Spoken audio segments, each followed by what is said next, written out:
What's up, guys? Okay, we are going to do some basic learning today of charting 101.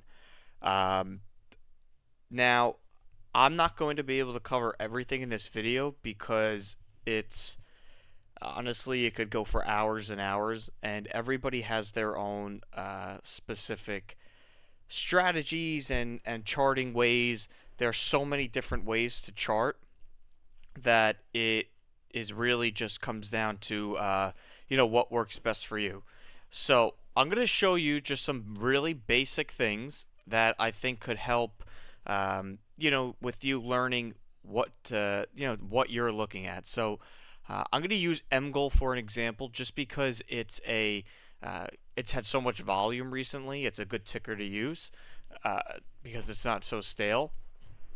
So, MGoal, as you guys know, was an absolute massive win for the Discord. We got in starting from mid 11s and it hit, over 50 cents today. Went to 55. So you're talking almost 500%. I believe you're talking 400% from bottom. But so that was a massive, massive win. And a lot of you guys talk about, you know, I talk a lot about scaling out on pops and buying in on dips. So let's just hop right into the very basics. So we're going to go into different time frames. So on your charts, I use TradingView. What you want to do is you want to find what moving averages work best for you.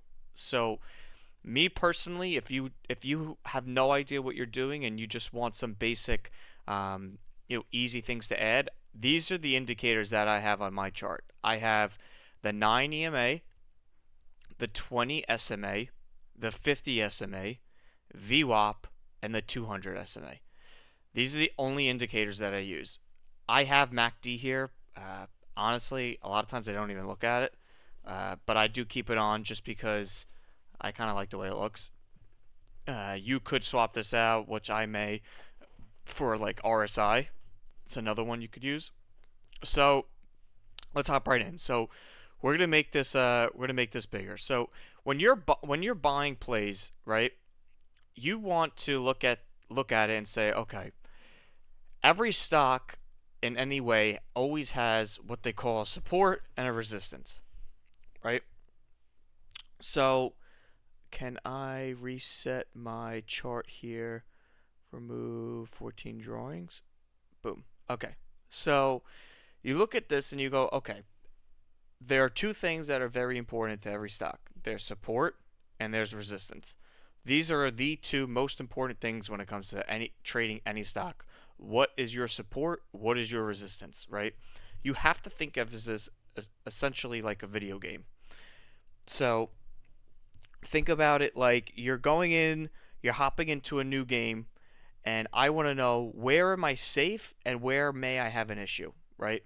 So the bottoms of candles, right, are essentially going to be where your supports are, right?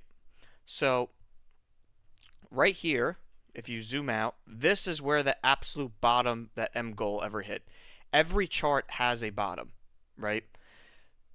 For MGoal's sake, it was, let's just say, 10 cents. So what you want to do is you want to draw a line. You could now, if I'm starting to chart MGoal, I'm taking my line. I go, okay, here is bottom, 10 cents.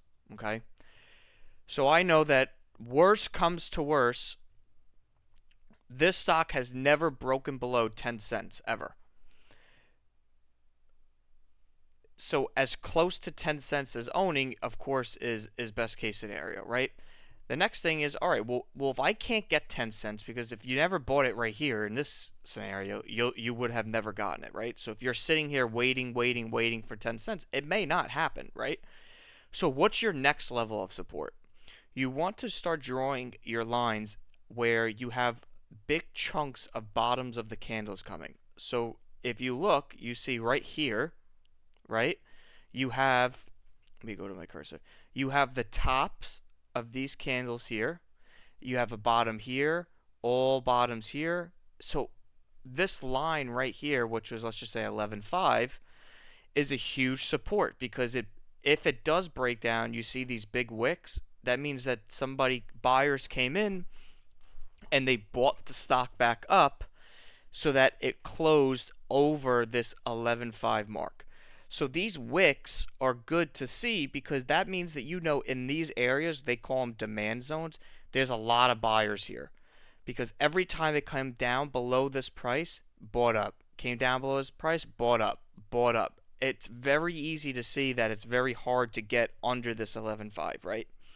So this is your major support line, right? So if you see stuff like, okay, MGold broke major support, right? So let's just say hypothetically it broke support here, right? You would see, all right, well, it's possible if it doesn't get eaten back up, it could head down to 10 cents, okay? So if it heads down to 10 cents, that would be your next big area of support. Now, on the flip side, all you need to do if you're looking at what resistance is you're essentially looking at if I'm heading up, that support is resistance, and if I'm heading down, that resistance is support. Now, let me just elaborate on that.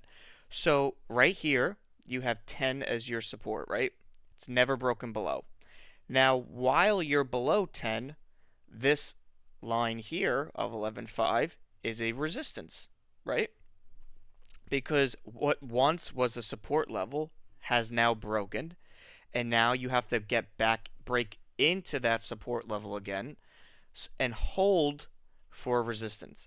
Now, MGold was so nice because it really never broke this line. That's why I was so bullish on this chart, because I really, when I said to you guys, I have not been this confident in a penny since Iron, that I actually think this was better than Iron, much better.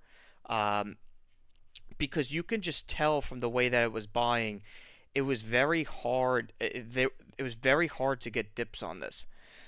Now, it may pop and come back down, but the stock would never, like a lot of times with pennies, you'll notice, for example, let's just pull up BAT, right? You see with BAT, a lot of times with pennies is they run up and they run right back down. They run up and they run right back down. So with MGold, what was so nice is it really never did any of that. It really never gave you that that part where you had a huge run up and it just jumped back down. It really just traded very clean until it just completely took off, right? But anyway, let's get back into it. So this right here is your support and this is your resistance. So you want to go in and you want to chart things so that you know what areas you'd want to buy at and what areas you may want to sell at. So we could do this together. So right here you have 13,335, right? I'm just using my lines, and I'm just using this white dotted line here to see, all right, well, where are these wicks at, right? If I put it, around here, I'm looking at like, I have a wick here, I have tops of wicks here, I have tops and tops of wicks here. You see it broke up, but it didn't hold, so it came back down. You could even, say that your support was really like, your resistance was like 14,447, which I talked about. 14.5 was a major resistance, because you could see it's never broken 14.5 once, right? So if you have a hard time wondering, all right, where is the resistance level? Well, think about it like this. Has it ever broken this? No. Rejected, came back down, rejected. It's rejecting all these times, right? So it's very hard to get through this level. So, and once it broke that level clean, it never saw it again. It just completely took off. So if you'd never wanted to buy MGold and you were just trading the chart, you could have just waited, right? Now, in this case, the stock was very strong, so don't think that this is the way that it happens all the time. But if you're looking at a stock and you go, all right, I don't necessarily want to swing this for what could be days or a week or weeks, but I will buy it what they call on a breakout, right? So on this breakout of 14 here, I would have said, okay, bam, now it's time to go. and you would have bought in, let's just say even off this breakout, and you still could have made a massive, um, a massive gain here of 100, I think 200%. Uh, so that's your basic 101 of what's a support and what's a resistance. Okay, so now we're going to stop that and we're going to do it again. We're going to get into something else, which are uptrends and downtrends. So uptrends and downtrends are very, very, very important. You have, honestly, in my opinion, that these are the four most important things when it comes to trading stocks. You have, what are your supports?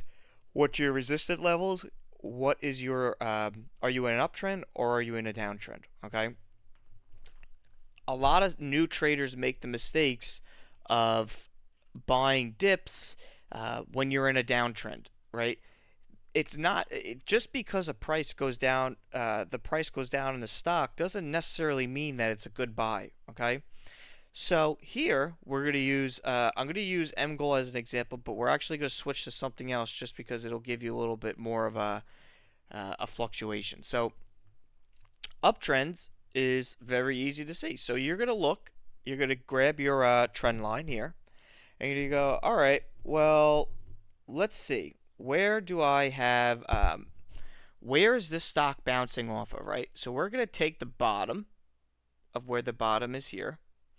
And you want to really see where do the bottom of these wicks bounce off so much, right? So right here, you had a trend line of bouncing off here, but you want to try to get as many as possible. So as this started to form, you start to see more and more of a trend line start to develop, right? You see, okay, boom, it's coming across, bounce right off this trend line, goes up, bounce right off this trend line, goes up.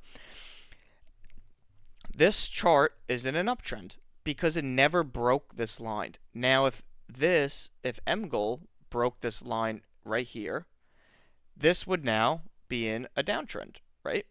Because the stock is not making, they call this higher highs, right? So this is a low of 10. Then you make a new low of 1080. That's a higher low. New low of 1140, that's a higher low, higher low. So you're gradually getting what they call higher highs and higher lows each time, which is very, very, very bullish and perfect if you want to see. Now, I'm just using a 1 hour just so that it's a little bit cleaner, but you could do this on any chart. I mean, sometimes it looks better on others. Like if you look at the 4 hour on MGOL, right?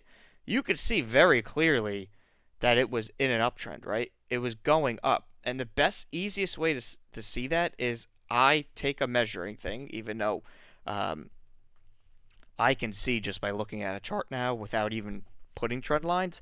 But if you're new, an easy way to see is, all right, let's take the bottom and let's go to where the top of this is. Is it going up? Yes.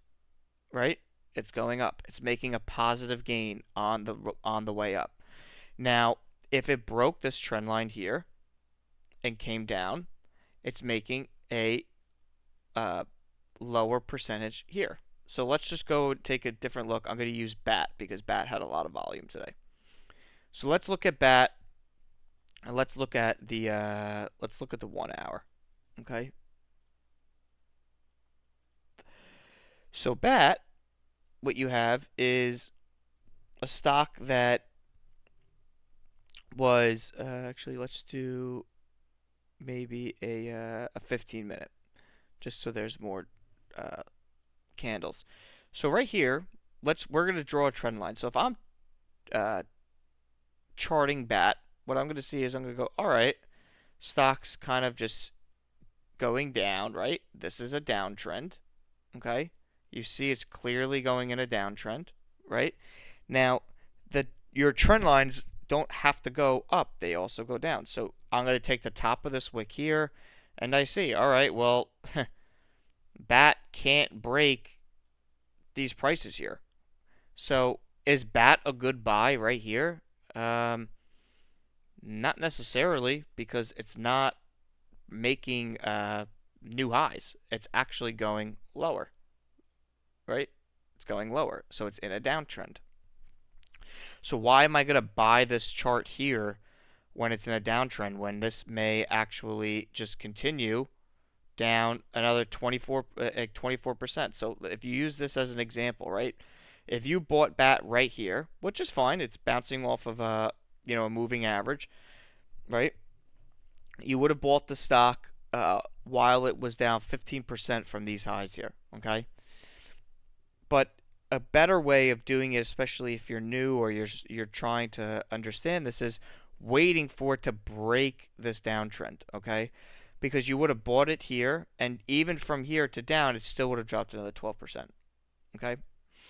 So you could see if I zoom out, it looks a little bit clearer where that resistance line is, okay? So you notice the second it broke this resistance line right here,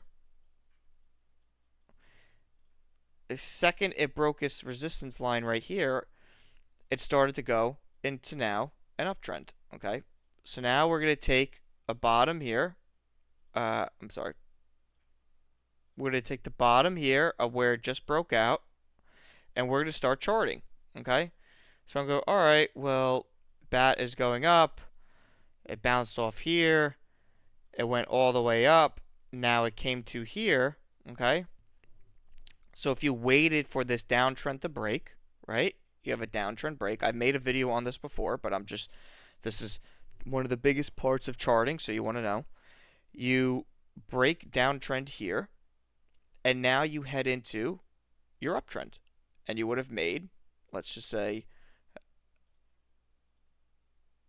50%, okay? Now, if you're in BAT, right, and I'm buying it here, I could have bought it for 38%.